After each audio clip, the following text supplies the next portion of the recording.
Evan was the funnest kid around. He was a three-sport athlete, had incredible amounts of energy, just loved to play. He was one of those people who just lit up a room. I have 4 kids, all obviously near and dear to my heart. There was something different about Evan from day one. The color of his hair, the color of his eyes, he just was so much fun.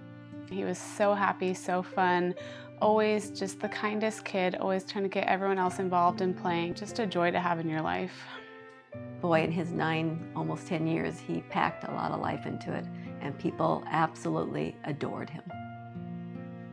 He had just gotten out of swim practice, was having headachy kind of things, and then we got him in the car and he had that seizure. We went to Mission Hospital. I knew something was seriously wrong immediately from the doctors and nurses there. We were transported to Chalk in the middle of the night, where we then on May 1st found out at the end of the day that Evan was diagnosed with this horrific metabolic genetic disease called adrenoleukodystrophy. We learned that there was no treatment, there was no cure, that he would be dead in 6 to 12 months, and not only that, it would be a horrific death. And I remember turning to Mary on one side of me and saying, "You're quitting school." And I turned to my husband on the other side of me and I said, "You're quitting work." And I said, "We're playing with Evan until he can't play anymore." And that's how we went to bed that night. May 2nd, they came to us and they said, "You might want to consider taking Evan to the University of Minnesota, where they're treating these late diagnosed boys with bone marrow transplant." In the midst of no hope whatsoever, we now had hope. Initially, for all patients diagnosed with a disease that needs to be treated by bone marrow transplant, 30% of the time there's a brother or sister that matches them. So a sibling match is where they look to first. Well, we quickly found out another week or 2 later that we didn't have that match. We learned that we had to now look for a stranger. Like 70% of patients, somebody who now sits on the registry willing to give my son life. But it got a little more complicated because Evan's disease was progressing so quickly. With every seizure he was having, he was losing his vision and his ability to hear. And we had to get him to transplant quickly. So we couldn't look to a live donor like you and I because they had to be identified. Are they willing and able? Are they healthy enough? We didn't have that kind of time. So we then learned about the National Marrow Donor Program and the public cord blood bank.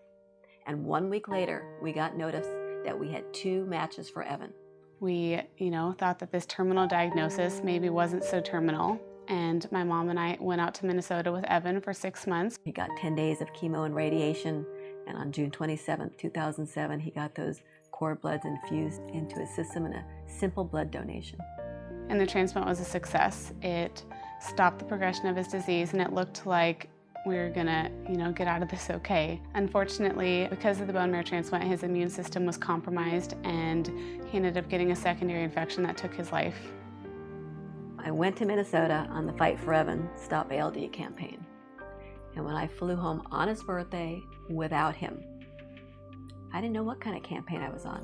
I honestly didn't know how I was gonna get out of bed every day. So over the next course of the several weeks, I sat in my bed, contemplating my life, and made a decision that I was going to do something amazing because of my vibrant boy, and that was going to be to save lives in his honor. I'm telling you, it was God and Evan together that made the decision to give me something really big because they knew I needed something serious.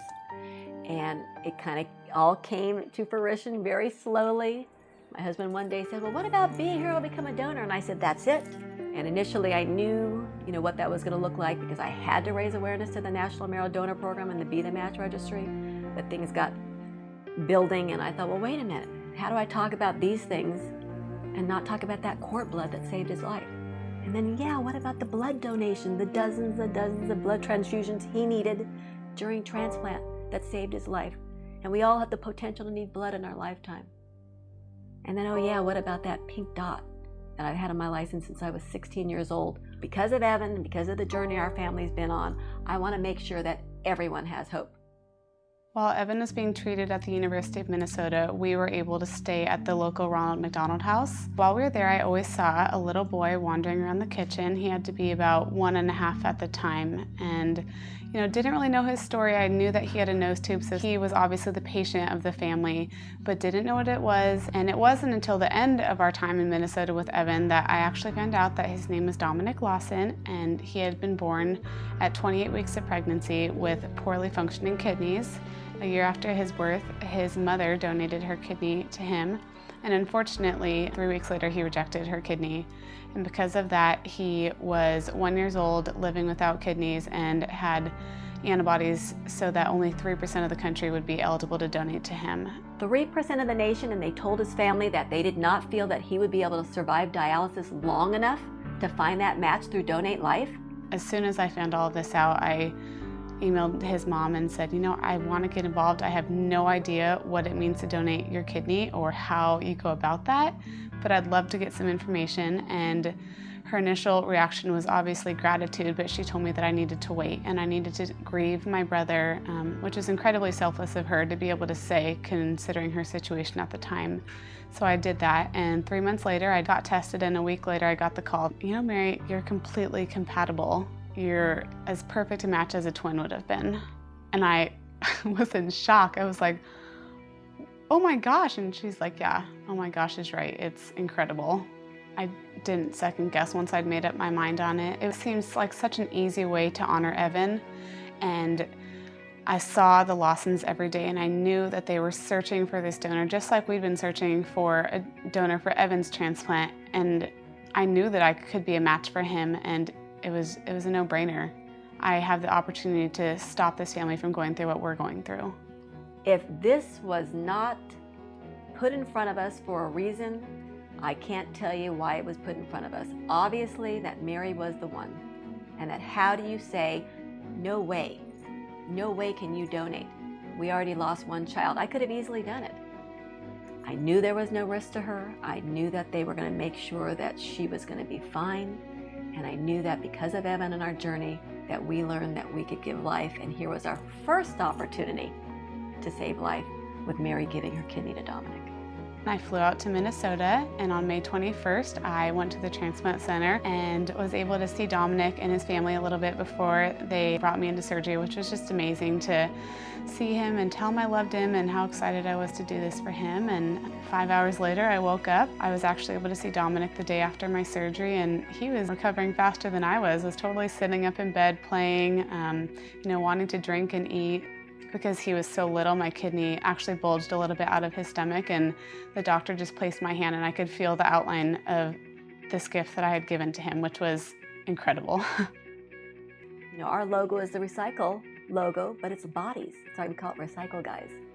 I mean, what a concept that you can recycle your body. Well, what's that mean? Well, blood donation. You regenerate your blood in 4 to 6 weeks. Every 56 days, you can give blood product. Save 3 lives in less than 1 hour of your time. Only 5% of people nationwide who are eligible to donate do it. And in Orange County, Southern California, only 2 to 3%. When we talk about the National Marrow Donor Program and the Be the Match registry, paperwork and a cheek swab, 4 Q-tips. They take your DNA, throw it into a laboratory, put you onto the registry, and every day 6,000 people are potentially searching for their match. The chances of you ever matching somebody is like winning the lottery. So we can also recycle our body through Donate Life California. Super easy to get involved. When you go to the DMV, you can check the box that says, yes, I want to donate my organs. Even better for you to do, because that pink dot on a lot of our driver's licenses is stuck on. We need to make sure it's stuck. And you can do that by going to donatelifecalifornia.org.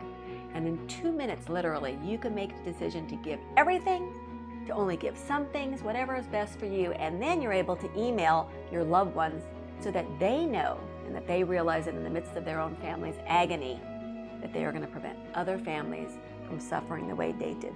And that's the bottom line here. Nobody expects it. We didn't expect it 2 years ago. Yet now, because of our journey with Evan, we now can empower people with information and make sure that we all have hope by recycling our bodies. Every single day I get to talk about Evan. Every day I get to tell his story. And every day, because of him, we're doing amazing things. Now we'll be able to share our story with Orange County and allow you to get involved too.